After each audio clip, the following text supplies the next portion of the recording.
Je suis mécanicien spécialisé pour tout ce qui est matériel de parcs et jardins. Je m'occupe de tout ce qui est grosse tondeuse. Après, il y a des machines de voirie, tout ce qui est entretien du sol, tout ce qui est pulvérisation. Et après, tout ce qui est aussi matériel de taille des arbres, élagage. Alors, il y a une organisation établie par le chef d'atelier qui, le matin, nous dit tu fais telle et telle machine. Dans l'atelier, on fait tout ce qui est grosse intervention, genre découper un tracteur en deux pour changer un embrayage. Après, on fait aussi bien à l'atelier des vidanges, des révisions, des pannes aussi. Faut chercher, faut se creuser la tête. Une fois que c'est diagnostiqué, si on ne peut pas dépanner la machine tout de suite, donc on commande des pièces. Il faut être attentif à ce qu'on fait. Il faut toujours un temps d'observation, puisque au moment du remontage, si on n'a pas observé, on est un petit peu coincé. Après, minutieux aussi quand même. Il faut maîtriser l'électronique, l'électricité, tout ce qui est hydraulique, et puis aussi la mécanique de base.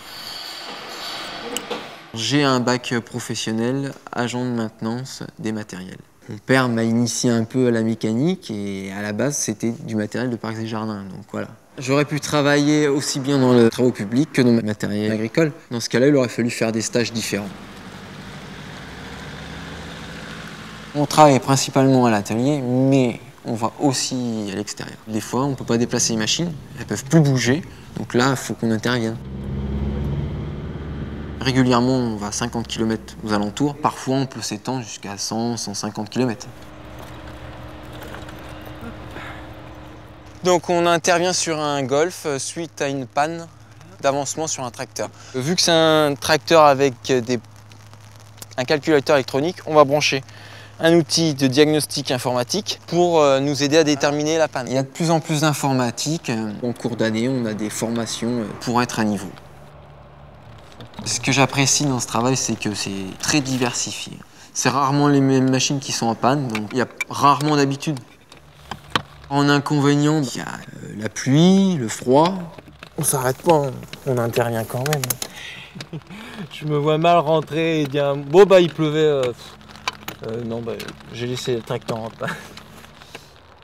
Il y a des avantages parce que des fois on voit des choses qu'on ne verrait pas ailleurs. Rentrer dans un golf, aller sur des stades de foot réputés, on voit des parcs, des maisons, des petits châteaux. Voilà, c'est merveilleux, c'est joli. Si on travaille bien, si on a un bon état d'esprit, on n'a pas de mal à trouver de travail dans notre domaine.